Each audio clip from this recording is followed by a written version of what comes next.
నమస్తే అండి. పేరు సుధీర్ అండి, పసుపులేట్ సుధీర్. ఏం చేస్తుంటారు మీరు? వ్యవసాయం చేస్తాం. వ్యవసాయం.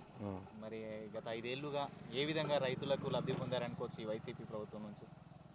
గిట్టుబాటు ధరలు లేవండి ప్రస్తుతానికి, వాటర్ లేవు. ఉమ్, ఈ సంవత్సరం వాటర్ లేదు, ఓకే అది పరిస్థితి. ఓకే. మరి 5 ఏళ్లలో ఇప్పుడు మీకు తుఫాన్ల టైంలో ఆ టైంలో కొద్ది ఇబ్బందులు అయితే పడ్డారు కదా? పడ్డాం. అప్పుడు ఏదైనా కాలువల్లో వాటర్ పోక ఇబ్బంది పడి ఊరే అంతా కొంచెం దెబ్బతింటాం వల్ల అది ఇలాంటి ప్రాబ్లమ్ దానికి గిట్టుబాటు ధరలు లేక అది పరిస్థితి. మరి ఏమైనా సహకరించారు అనుకోవచ్చు వాళ్ళు మీకు?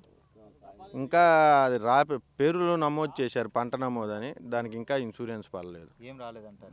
రాలేదు. మరి ఇప్పుడు ఉద్యోగ పరంగా చూసుకుంటే ఏదైనా ఉద్యోగ కల్పన ఉందనుకోవచ్చా యువతకి ఇక్కడ? మామూలుగా రాజధాని లేనిది ఇక్కడ ఉద్యోగాలు డెవలప్మెంట్ ఏముండిద్దండి, ఉద్యోగాలు ఏమొస్తాయి? అచ్చా. మరి 3 రాజధానుల సంగతి అంటున్నారు, మరి ఏంటి దాని విషయం? ఒక రాజధాని లేదు, 3 రాజధానులను పెట్టి ఏం చేద్దాం? ఒకదాన్నే ఏం చేయలేకపోయాం, 3 రాజధానులు ఏం చేయలేం కదా. సరే, ఇప్పుడు ఎలక్షన్లు దగ్గరికి వస్తున్నాయండి. మరి ఇక్కడ వైసీపీ నుంచి మాజీ ఎమ్మెల్యే గారు, అంటే ఇక్కడ ఉన్న మాజీ ఎమ్మెల్యే వైసీపీ నుంచి ఎంపీగా పోటీ చేస్తున్నారంట, మరి కిలార్ రోషయ్య గారు. మరి ఇక్కడ టీడీపీ నుంచి కూడా ఎంపీగా పోటీ చేస్తున్నారు చంద్రశేఖర్ గారు. మరి ఇద్దరిలో గెలిపి ఎవరితుండొచ్చు అనుకోవచ్చు? కూటమిదే, టీడీపీదే ఉంది అనుకుంటా. ఉంటుంది అనుకుంటున్నాను. ఎందుకట్లా?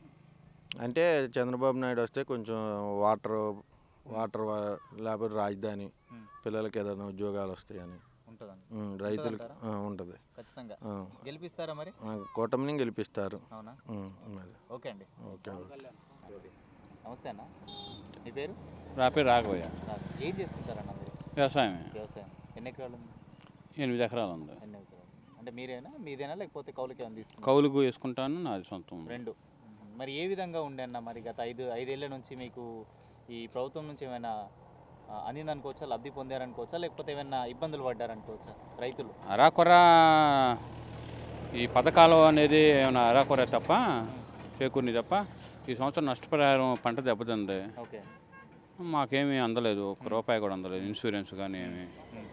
ఇప్పుడు మరి కొన్నిసార్లు అయితే మీకు వర్షాలు బాగా పడ్డం, ఈ గవర్నమెంట్ వచ్చిన కానీ నా ఏటా తుఫాను తగులుతానుండి, పంట నష్టపోతానున్నాం.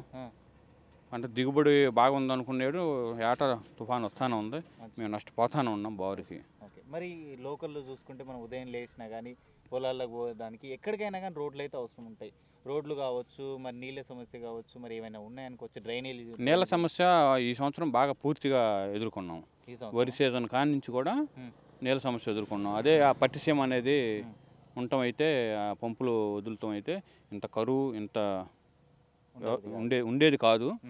ఆ సాగరు శ్రీశైలంలో వర్షపాతం తక్కువ నమోదవుతాం, రాకపోవటం, మనకు అవకాశం పట్టిసీమ అవకాశం ఉంది. చంద్రబాబు నాయుడు గత పాలనలో 2-3 ఏళ్ళు వదిలాడు పట్టిసీమ నీళ్ళు, బాగుంది. అదే కంటిన్యూ చేసి గవర్నమెంట్లో వదిలినట్టుది బాగుండేది. ఆ పట్టిసీమ ఊసి అనేది లేదంట. అయితే ఎలక్షన్లు దగ్గరికి వస్తున్నాయండి. మరి ఇక్కడ ఎమ్మెల్యేగా ఎంపీ ఎలక్షన్లు 2 ఒకేసారి జరుగుతున్నాయి కదా. మరి అక్కడ మాజీ ఎమ్మెల్యే కిలార్ రోషయ్య గారు మళ్ళీ ఇక్కడ ఎంపీగా కూడా ప్రయత్నం చేస్తున్నారు. మరి పెమ్మసాని గారు కూడా ఎంపీగా ప్రయత్నం చేస్తున్నారు ఇక్కడ టీడీపీ నుంచి. మరి పోరు ఎలా ఉండబోతుంది అనుకోవచ్చు? పోరు ఎక్కువ శాతం కూటమికే ఉంటుందా? ఉండిద్ది. మీకు తెలుసా మరి కూటమి అంటున్నారు కదా, మరి ఈయన చంద్రశేఖర్ గారు తెలుసా మరి? కొత్త వ్యక్తి. సబ్స్క్రైబ్ చేయండి. Please do subscribe to. Please like, share and subscribe to top Telugu TV. Top Telugu TV. Top Telugu TV.